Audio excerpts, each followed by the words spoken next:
Olá, alunos, tudo bem? Nós vamos continuar o estudo dos pactos adjetos, agora nos preocupando especificamente com a preempção, ou também conhecida como direito de preferência.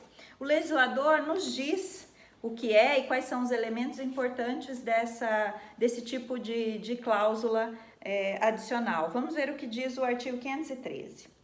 A preempção ou preferência impõe ao comprador a obrigação de oferecer ao vendedor a coisa que aquele vai vender ou dar em pagamento para que este use de seu direito de prelação na compra, tanto por tanto.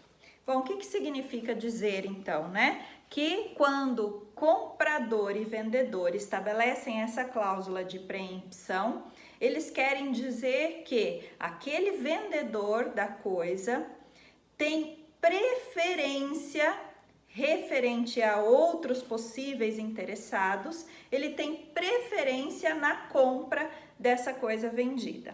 Então, este comprador aceita e estabelece, né, uma obrigação de informar, de avisar esse vendedor quando ele tiver interesse em fazer a venda deste bem. É claro que por um determinado prazo de tempo, essa cláusula de preempção, ela não vai valer para sempre, né? Ela vale por um determinado prazo de tempo que nós já vamos ver qual é.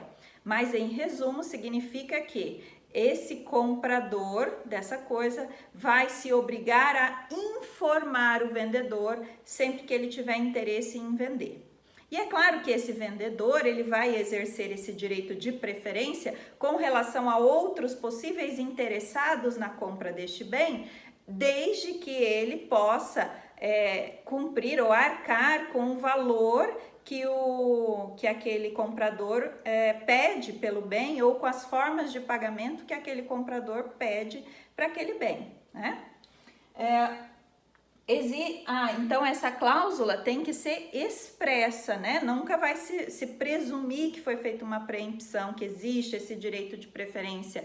Ele só existe a partir da confecção, do acordo expresso entre as partes, né?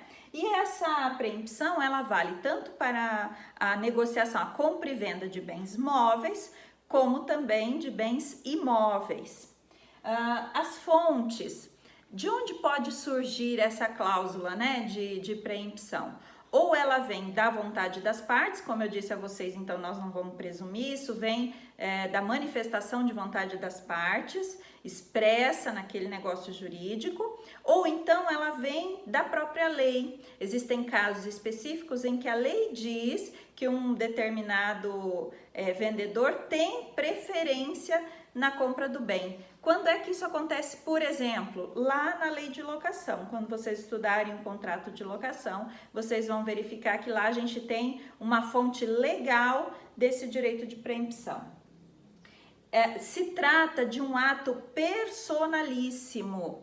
Então, se houver o estabelecimento dessa cláusula e nesse interim alguma das partes vier a falecer, esse direito não vai ser transmitido.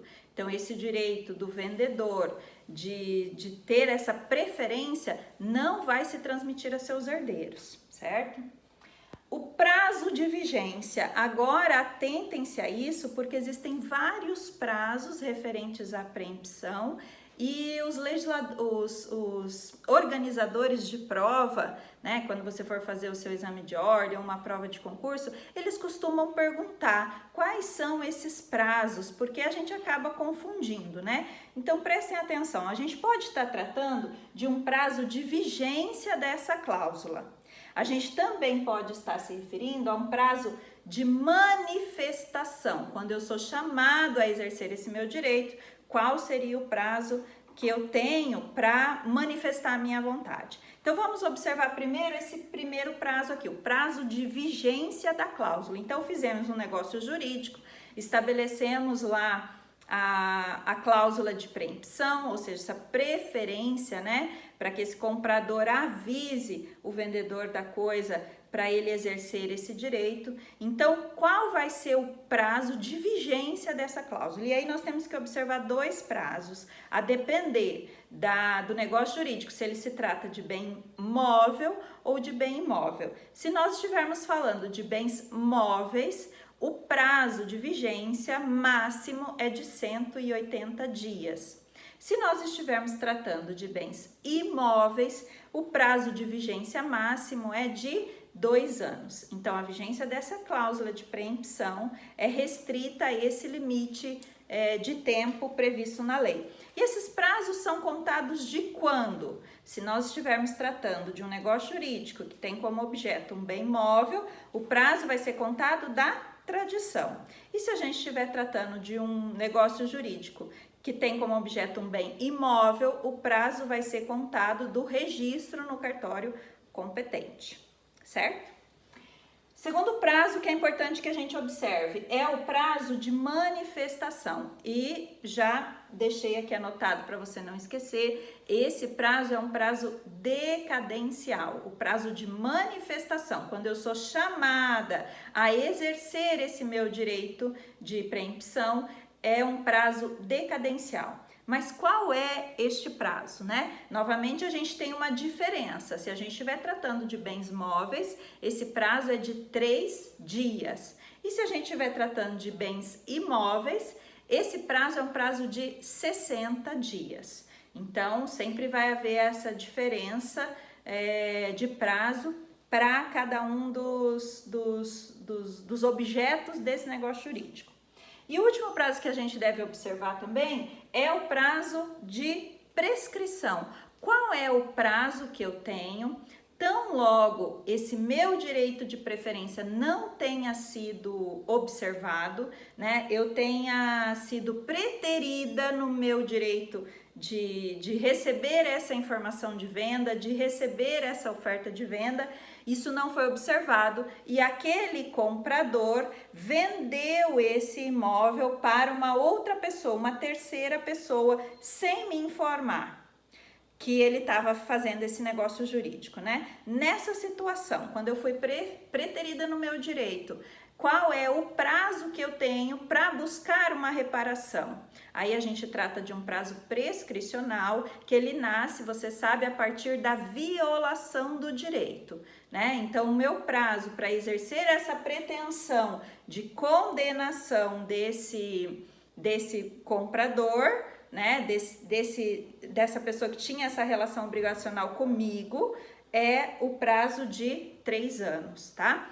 E é importante observar esse efeito dessa preempção, né? Se nós estivermos tratando de um negócio jurídico que se fez estabelecendo meramente um vínculo obrigacional, então a gente fez um contrato, estabeleceu a cláusula de preempção, então vocês sabem que o vínculo nasceu entre credor e devedor, né? Neste caso, eu só posso buscar o meu direito daquela parte que se obrigou comigo, efeito interpartes, né? No entanto, se nós tivermos feito o registro dessa cláusula de preempção no cartório competente, aí neste caso nós podemos buscar essa reparação, inclusive daquele terceiro. Ocorre o quê? Que como nós estamos tratando de um direito de preferência de natureza obrigacional, eu que fui preterida no meu direito de preferência, não tenho direito sobre a coisa. Então, imagine que aquele comprador, né? Fizemos negócio jurídico, eu sou vendedora, o comprador, ao invés de me dar o direito que ele se obrigou, ou seja, de me avisar da venda, ele vende para uma outra pessoa sem que eu tenha informação disso. E ainda, essa terceira pessoa que comprou é uma pessoa que conhece, que sabe desse direito de preferência. E ele, então, a gente entende que esse comportamento dele é de má fé. essa pessoa está agindo de má fé, porque eles sabem que deveriam comunicar essa venda antes para aquele vendedor da coisa. Eles não fazem isso. Como eu tenho um vínculo de natureza obrigacional com esse comprador, eu vou poder exigir dele a reparação, né? A indenização por perdas e danos.